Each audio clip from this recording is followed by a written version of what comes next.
Congratulations! You now own the Super Bowl. Not a team, not a stadium, the entire annual event. If you're just tuning in from somewhere outside the US, this is the championship game of American professional football, the biggest night of the National Football League. The NFL one Sunday in February, and for a few hours, most of the country is watching the same screen.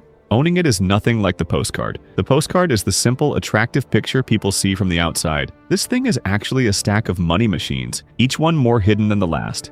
The first clue comes quick. The biggest star of the night works for free. Whoever is the main act at the halftime show, the musical performance at the break, gets no appearance fee at all. Meanwhile, a company pays $10 million just to run one 30-second commercial one time. And that's just the start. The city that hosts this thing is sold a promise, a $1 billion economic boost. But the economist who checks the number keeps calling it wildly inflated. The league office that runs all of it paid no income tax for decades until 2015. Right now, 2 sets of champion shirts are being printed, even though one team will lose. One of those shipments is already headed somewhere the cameras never show. But before you spend a single dollar, let's look at what the people who actually run this thing are doing today.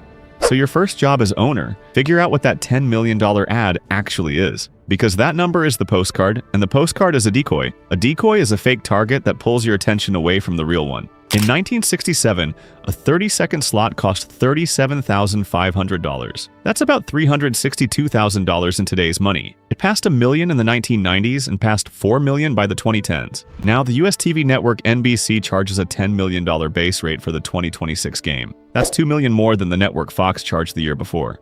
And here's the part that gets lost. That $10 million is just the time on TV, making the ad cost another $10 to $20 million. Celebrity faces inside the ad add $3 to $5 million more. So one headline Super Bowl commercial is really a $15 to $30 million bet placed before a single product is sold. The scale is huge. The Fox network and its streaming service Tubi pulled in over $800 million in total ad sales for the 2025 broadcast alone, all for a couple hours of air. But wait, it gets stranger. That halftime show, the 13-minute spectacle in the middle, costs around $13 million just to do it. The stage is built in 6 minutes, then torn down in 6 minutes. Remember, this whole circus is yours now, and as the new owner, you get to set next year's ad price. But the money that actually matters was already sold before you even showed up. So the ads are the postcard. But what about the tickets? What about the bets? Those are the parts fans actually touch, and that's where the machine plays its dirtiest trick. Tickets first. Super Bowl seats resell for thousands. Before the 2026 game, Yahoo reported $5,000 tickets. Easy. But when a ticket is resold above its printed price, the NFL and the teams only collect the original printed price. Every extra dollar goes to whoever resold it. And the league proves this in the most awkward way possible. In July of 2025, the NFL fined more than 100 players and about 24 employees for reselling Super Bowl tickets above the printed price. Think about that for a moment. The league punishes its own players and employees for scalping, selling tickets above their printed price. Meanwhile, professional ticket resellers with bags of cash do the exact same thing legally outside the stadium gates. The players get fined, the resellers get paid, Then there's the betting. The American Gaming Association expects a record $1.76 billion in legal bets on the 2026 game. That's the legal tracked total. And none of it goes to the NFL. Not $1 of that $1.76 billion touches the league. The league makes separate broadcasting and sponsorship deals with the same betting companies that take those legal bets, but never from the bets themselves. Meanwhile, 2 teams fight over a trophy. Tens of millions of side bets land on the coin toss, the length of the national anthem, and the color of the sports drink dumped on the winning coach. One afternoon becomes the biggest legal betting event on the American calendar, and the league that supplies the game gets none of it. So the tickets are a decoy and the bets don't touch the league. But none of that explains who actually pays for this thing. To find the real money, look somewhere the camera never points. That place is the contract the TV network signed with the NFL years before the game was even played. The Super Bowl's real money is the broadcast rights. That's the money TV networks pay the NFL just for permission to show the games. And the number is enormous. The NFL's current national television deal runs from 2023 to 2033. It's worth $110 billion over 11 years. The previous deal, covering 9 years, was $39.6 billion. So the league more than doubled its total. National media now supplies about 67% of the league's total revenue, 2 out of every $3. The league splits its national TV revenue among the teams. Every team's share reached $255 million a year as of 2019. That's up 150% from $99.9 million in 2010. and the league office itself paid no income tax at all until 2015. It was classified as a nonprofit trade association. Legally, it had the same kind of structure as a local business club. The league's commissioner, Roger Goodell, voluntarily gave up that status in 2015, calling it a distraction. That made the league office responsible for paying roughly $10 million a year in income taxes. As a nonprofit, it had to disclose its top salaries publicly, but it also meant the league could stop publicly reporting executive pay. A quiet trade. Start paying a little tax, stop showing the public what the top people earn. Picture the quietest room in the building. A pen signs a $110 billion contract. No cameras, no confetti. Just the room where every ticket, ad, jersey, and hot dog in the league eventually flows through. And now we get to the strangest part of the whole machine. The person the entire broadcast focuses on at halftime is the one who gets paid nothing. That's the biggest star on the field. Zero. No appearance fee. The NFL covers expenses for the performer's band, management, technical crew, security, family, and friends. But there is no salary at all. The biggest name in music walks onto the biggest stage in American television and earns no fee for it. There is one famous exception: Michael Jackson's 1993 halftime show. The NFL and a major snack company donated to his Heal the World Foundation instead of paying a fee. That was the one time it happened differently. And the pressure runs the other way too. Before the 2015 game, the Wall Street Journal reported that league officials asked potential halftime acts whether they'd consider paying the NFL for the public attention. Just to be clear, the league wondered if the world's biggest pop stars would pay for the privilege of entertaining the Super Bowl audience for free. Reportedly, the artists' teams rejected the idea. The NFL denied the report. But the fact it was even raised tells you how this machine thinks. So why does anyone say yes? Because the payment is the entire music industry's attention at once. Take Rihanna. After her 2023 halftime show, her song catalog jumped 140% in 2 days on US streaming. 140% across all her older songs. Over the full week, she pulled in 166 million streams in the US. Her best week ever. 5 of her albums sat in the Billboard Top 50 at the same time. Songs she'd released years earlier suddenly outsold brand new music from other artists. The star works for $0, while the 30-second ad alongside her costs $10 million. The one with all the talent gets public attention. The one with all the money gets airtime. That's the trade. But someone has to host this circus. And that's where the machine pulls its most reliable trick, because the same promise gets made to a new city every single year. And it keeps failing every time anyone checks. Here's the first key study. Economists Victor Matheson and Robert Bott looked at Super Bowl host cities over 3 decades. From 1970 to 2001. The local supporters who campaigned for the game and the league claimed each city would see $300 to $400 million in new money flowing into the local economy. Matheson and Beatty ran their own analysis, and the real benefit kept coming out at roughly 1/4 of that, $75 to $100 million.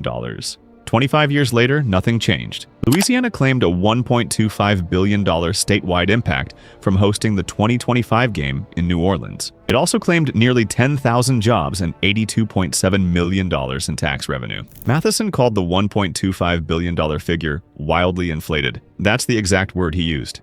He explained it in plain terms. Substitution. If I buy a $10 beer at the Super Bowl instead of on New Orleans' Bourbon Street, that's not new economic activity. It's the same money moving. Crowding out. New Orleans is already full most weekends in February. The Super Bowl may just push out visitors who would have come anyway. And leakages. Money doesn't stay local. Hotel chains are out-of-town corporations, and NFL revenue flows straight to league headquarters. Now here's the part that should make a city official nervous. Louisiana's state government confirmed it spent $24 million. New Orleans' own city-level spending was never disclosed publicly. They spent money, they wouldn't say how much, and the boom they were promised never arrived at the size they were sold. The same scene has played out for 25 years. An official at a podium announces a huge number. An economist in the corner does the math and finds 1/4 of it. Nobody who made the original promise ever lowers it in public. And the city's bill doesn't stop at the missing boom. Because while the city is being sold that promise, someone still has to pay for the police, the barriers, the chaos. And when the city asks for help, it gets turned down. The Super Bowl is formally labeled a National Special Security Event. That means the U.S. Secret Service coordinates security planning, the FBI handles intelligence, and the Federal Emergency Management Agency, FEMA, is ready to help if needed with recovery. But that label is not a funding mechanism. There is no specific federal fund set aside for the cities that host it. The label brings federal agencies to town. It does not bring a check. So Louisiana Governor Jeff Landry asked Washington to pay back roughly $50 to $52 million of the costs, covering the 2025 game and related event costs. The request was denied. Flat denied. Same year, the city is told no by Washington. The league quietly counts its broadcast money. The city pays for the party. The league keeps the profit. That's the machine working exactly as designed.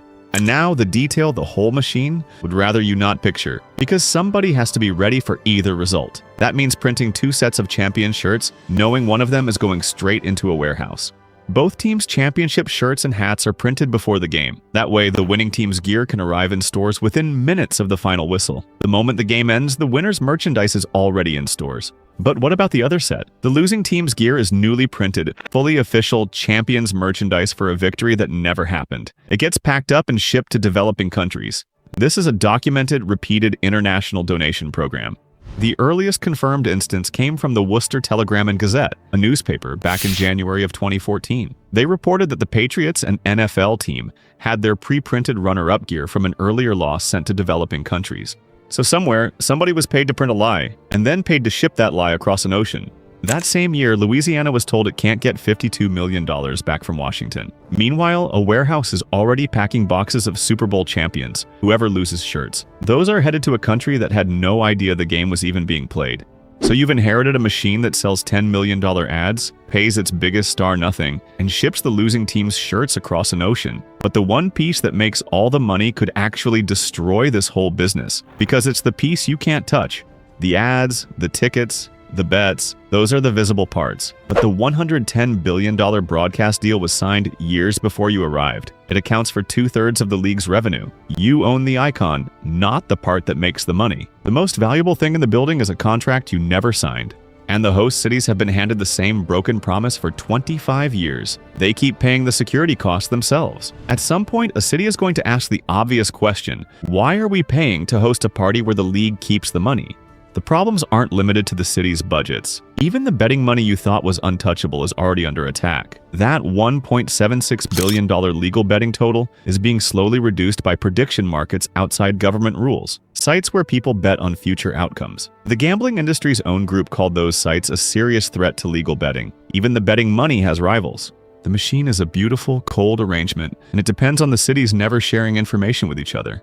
So that's your Super Bowl. The ad slot costs $10 million for 30 seconds, but the real cost of one ad is $15 to $30 million, and it's the decoy. The tickets and the bets feed everyone except the league. The real money is the broadcast rights. $110 billion sold years ago. That is 2/3 of the league's revenue, and the league office paid no taxes on it for decades. The biggest star on the field worked for nothing but attention. The host city got promised a $1 billion boom, but got only 1/4 of it and had its security bill denied. The losing team's champions shirts were already on a boat to a country that never watched the game. The Super Bowl is a broadcast deal with a football game attached, and the money was never where the simple outside picture said. So congratulations, boss. You just inherited the most expensive decoy in American business. The real money? It was already spent.